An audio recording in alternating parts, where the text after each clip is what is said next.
Dear students, welcome to my coaching classes advance biology Bhagalpur. आप सभी के लिए प्यारा सा गुड मॉर्निंग। कक्षा को प्रारंभ करने से पहले हम सभी कुछ महत्वपूर्ण बातों का डिस्कशन करेंगे, उसके बाद पढ़ाई को प्रारंभ करेंगे। जैसा कि मैंने कल आप लोगों को पीडीएफ भेजा था और जो भी पीडीएफ मैं आप लोगों को सेंड करता हूं ग्रुप में, उसी पीडीएफ का आपको वीडियो क्लासेस भी प्रोवाइड कर रहा हूं। आपसे रिक्वेस्ट है कि आप सभी इस लॉकडाउन में मन लगाकर पढ़ें, क्योंकि शिक्षा जगत के क्षेत्र में जो व्यवधान उत्पन्न हुई है इस कोरोना वायरस को लेकर, उसको खत्म होने में भी काफी समय लग सकता है। सभी स्टूडेंट से संपर्क नहीं हो पाया है। हो सकता है आपके फ्रेंड सर्किल में आपसे उनकी बातें होती हो, तो आप क्या करेंगे कि उसे भी ये जानकारी देंगे कि एडवांस बायोलॉजी से कुंज सर सही बच्चों के लिए YouTube के माध्यम से वीडियो क्लासेस की व्यवस्थाएं उपलब्ध की है। चलिए आइए कक्षा को प्रारंभ करते हैं। इससे पिछले लेक्चर की बात कर लेते हैं। जो पहला वीडियो हमने बनाया था ह्यूमन रिप्रोडक्शन का, ये क्लास 2 है, आप कंफ्यूज ना कर जाएं। इसीलिए ये जो पहले वाले वीडियो को आप पार्ट 1 में याद रखेंगे, ये पार्ट 2, इससे पार्ट 1 पार्ट 2 अलग अलग चलेगा और हमें ये जानकारी रहेगी कि हम लोग ह्यूमन रिप्रोडक्शन का कौन सा लेक्चर कर रहे हैं, क्लास कर रहे हैं। तो चलिए, उसमें हमने ह्यूमन रिप्रोडक्शन के इंट्रोडक्शन के बारे में बहुत अच्छे तरीके से आपको मैंने समझाया था। एक्चुअली आपको इसका नोट्स तो हम सेंड कर ही रहे हैं, तो बोर्ड में सारे टॉपिक को लिखने में वीडियो थोड़ा लंबा होता है और आप लोग बोर हो जाते हैं उसको सुनने में। तो हम लोग मेन टॉपिक को नोट करेंगे और उसको समझेंगे, डील करेंगे, और अगर आप लोग के पास समय है तो आप उसे उतारते भी चले जाएं। आइए कक्षा को प्रारंभ करते हैं। तो आज का हमारा टॉपिक है, हमने कुछ टॉपिक्स यहाँ सेलेक्ट कर दिए हैं और इन सारे टॉपिक को आज डिस्कशन करना है इस वीडियो में। आज का हमारा टॉपिक है स्टेजेज, हिंदी में बोले तो भ्रूणीय विकास, भ्रूणीय विकास की अवस्थाएं, भ्रूणीय विकास की अवस्थाएं।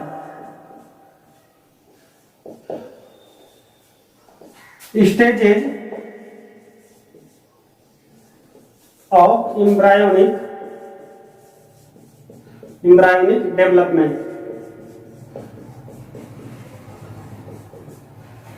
तो स्टेजेज ऑफ एम्ब्रायोनिक डेवलपमेंट के अंतर्गत हमारा ये सभी टॉपिक आता है जिसको हम लोग डील करेंगे।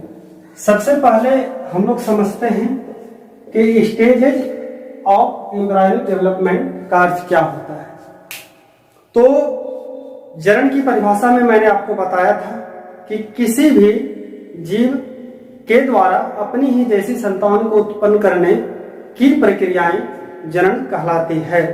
और इस प्रक्रिया को उत्पन्न होने में शुरू से लेके अंत तक की जो प्रक्रियाओं का मुख्य बिंदु है, उनकी स्टडी अगर कर लें तो हमें ये जानकारी मिल जाएगी कि किस तरीके से हमारा युग्मक जनन से लेके प्रसव तक, अर्थात बच्चों के उत्पन्न होने तक की कहानी को किस तरीके से समझ सकते हैं। आइए, सबसे पहला टॉपिक जो हमारा है वो टॉपिक है युग्मक जनन। पहला टॉपिक हमारा है युग्मक जनन, गैमेटोजेनेसिस। बच्चों, जनन की जब भी बात करें तो जनन का मतलब ही होता है किसी नई चीजों का निर्माण होना। तो अगर हम युग्मक जनन लिख रहे हैं तो ये बातें क्लियर हो जाती है कि युग्मक बनने की प्रक्रिया ही युग्मक जनन है। युग्मक बनने की प्रक्रियाएं युग्मक जनन है। तो युग्मक बनने की जो प्रक्रिया है, फॉर्मेशन ऑफ गैमेट्स, क्योंकि गैमेटोजेनेसिस में आपको जानना है गैमेट। तो गैमेट क्या होता है? तो गैमेट्स क्या होते हैं भाई? तो मेल और फीमेल के अंदर जो जनन पदार्थ, जिसको हम लोग सेक्स मटेरियल के नाम से जानते हैं, वो जनन पदार्थ, जिसको रिप्रोडक्टिव सेल भी कह सकते हैं आप, वो शुक्राणु अंडाणु है। और शुक्राणु मेल के लिए, अंडाणु फीमेल के लिए है। और इस शुक्राणु और अंडाणु के बनने की प्रक्रिया अर्थात गैमेट बनने की प्रक्रिया ही हमारा गैमेटोजेनेसिस है। यानी कि शॉर्ट में अगर देखा जाए तो युग्मक निर्माण की प्रक्रिया, शॉर्ट में अगर देखा जाए तो युग्मक निर्माण की प्रक्रिया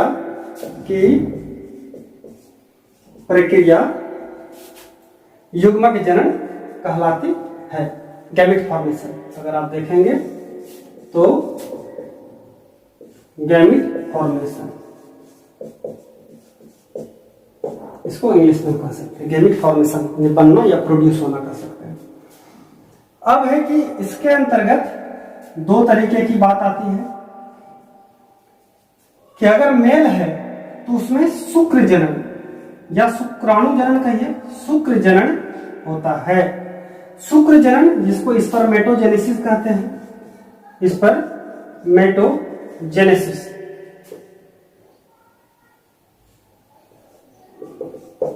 स्पर्मेटोजेनेसिस शुक्र जनन, तो शुक्र अर्थात स्पर्म, तो शुक्र जनन में शुक्राणु का निर्माण होता है। तो नर में शुक्राणु निर्माण की प्रक्रिया हमारा क्या होता है, शुक्र जनन कहलाता है। तो कह सकते हैं कि शुक्राणु का निर्माण होता है, यानी स्पर्म फॉर्मेशन होता है।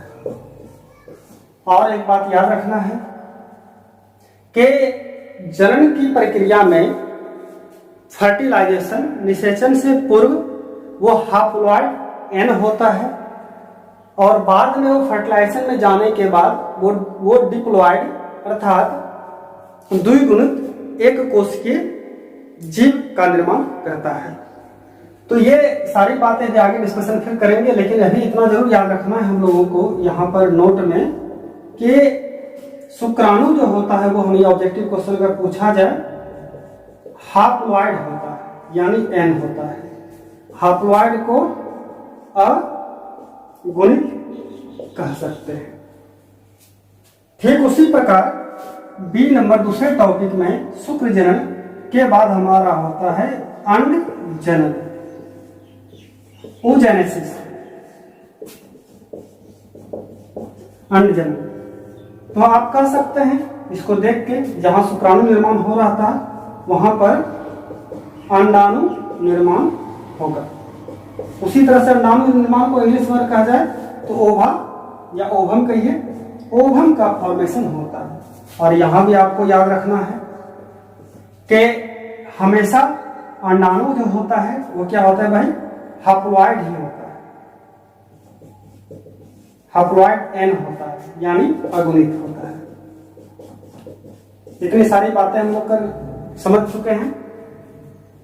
अब जो हमारा पहला टॉपिक था वो टॉपिक हम लोग कंप्लीट कर चुके हैं। वो पहला टॉपिक हमारा था गैमेटोजेनेसिस, जिसके अंतर्गत शुक्राणु जनन और अंडाणु जनन की बातें हम लोग कर चुके हैं। अब आता है स्खलन, नंबर बी, यानी दूसरे नंबर टॉपिक पे हमारा है स्खलन, इंसेमेशन, इसको इंग्लिश में हम लोग कह सकते हैं इंसेमिनेशन।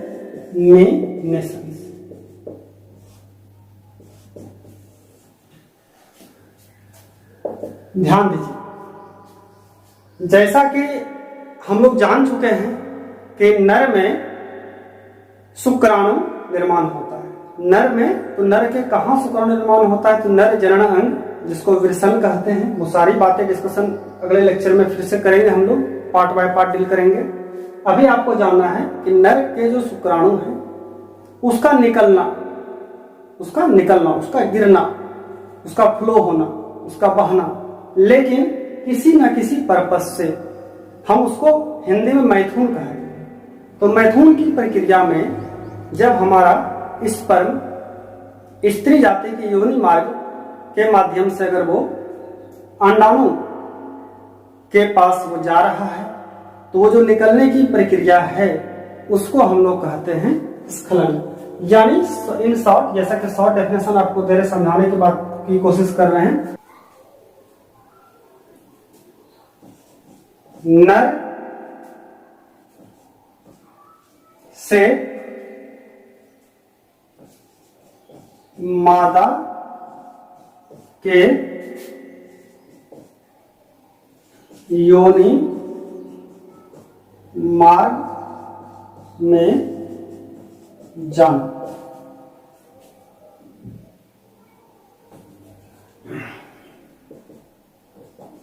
तो इस प्रकार से हम लोग स्खलन यानी टर्म समझ चुके हैं।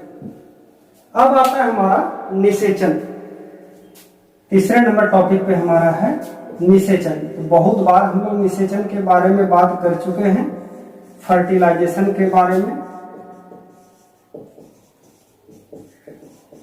तो फर्टिलाइजेशन के अंतर्गत क्या होता है कि मेल में पाए जाने वाले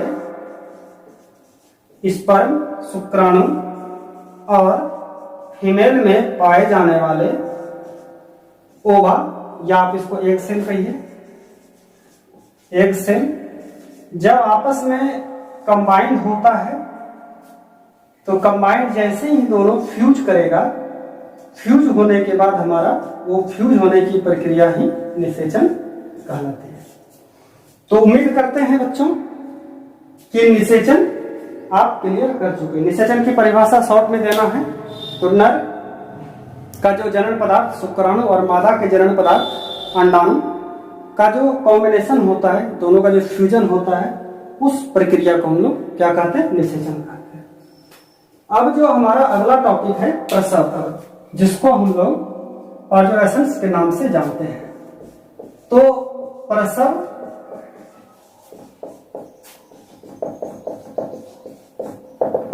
देखिए लास्ट टॉपिक है हमारा। प्रसव का मतलब होता है कि जब एम्ब्रायो भ्रूण कंप्लीट रूप से संतान बन जाता है। सभी में एक गर्भकाल की जो सीमाएं होती है सब में अलग अलग होती है। जैसे मनुष्य का देखा जाए तो लगभग 9 महीने का है। तो 9 मंथ के बाद जब हमारा इन प्रक्रियाओं के बाद कंप्लीट रूप से चाइल्ड जो है बाहर आ जाता है, उसका जन्म किसी मादा के द्वारा जन्म दिया जाता है, तो उस प्रक्रिया को हम लोग प्रसव कहते हैं। तो प्रसव का सिंपल सा अगर डेफिनेशन जानना चाहें क्या कहेंगे कि संतान को जन्म देना, संतान को जन्म देना। अगर कोई संतान को जन्म दे रहा है, चाइल्ड बर्थ हो रहा है, तो कह सकते हैं कि हम लोग प्रसव की प्रक्रियाएं चल रही है।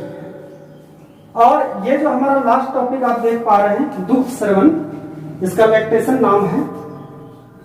तो लैक्टेशन हमारा जनन से कोई खास संबंध नहीं रखता है, लेकिन जनन में बच्चों के निर्माण के बाद, प्रसव की प्रक्रिया के बाद जो बच्चों का पहला संपूर्ण आहार जो मां का दूध कहा जाता है, उस दूध का जो उत्पादन होता है फीमेल के बॉडी में, उसके लिए ग्रंथि कार्य करती है। ग्रंथि आप समझ रहे हैं क्या होता है, हमारे बॉडी के किसी भी फंक्शन को अगर हैंडल करना चाहेगा हमारा शरीर, उसके लिए अलग अलग ग्रंथि लगी हुई है और उस ग्रंथि से हार्मोन्स का स्राव होता है।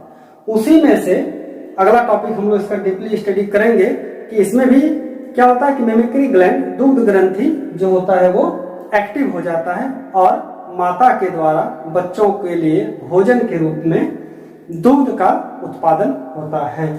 तो हमारा जो अगला टॉपिक है 5वां नंबर, वो है दुग्ध स्रवण, लैक्टेशन।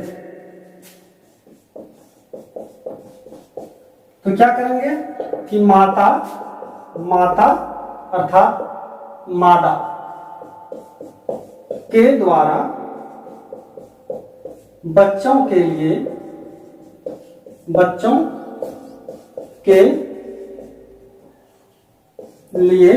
दुग्ध का उत्पादन।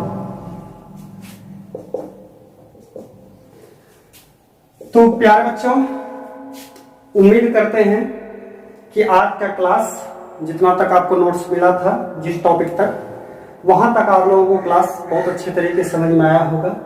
और आप क्या करेंगे, इस नोट्स को अपने जो फेयर कॉपी है उस पर फ्रेश करें या फिर इसको आप प्रिंट आउट करा लें और नियमित रूप से इसको पढ़ते चलें। और जैसे ही हमारा टॉपिक कंप्लीट होगा, मैं ग्रुप में एक टेस्ट लूंगा और उस टेस्ट में सभी बच्चों के लिए प्राइज की व्यवस्था रहेगी।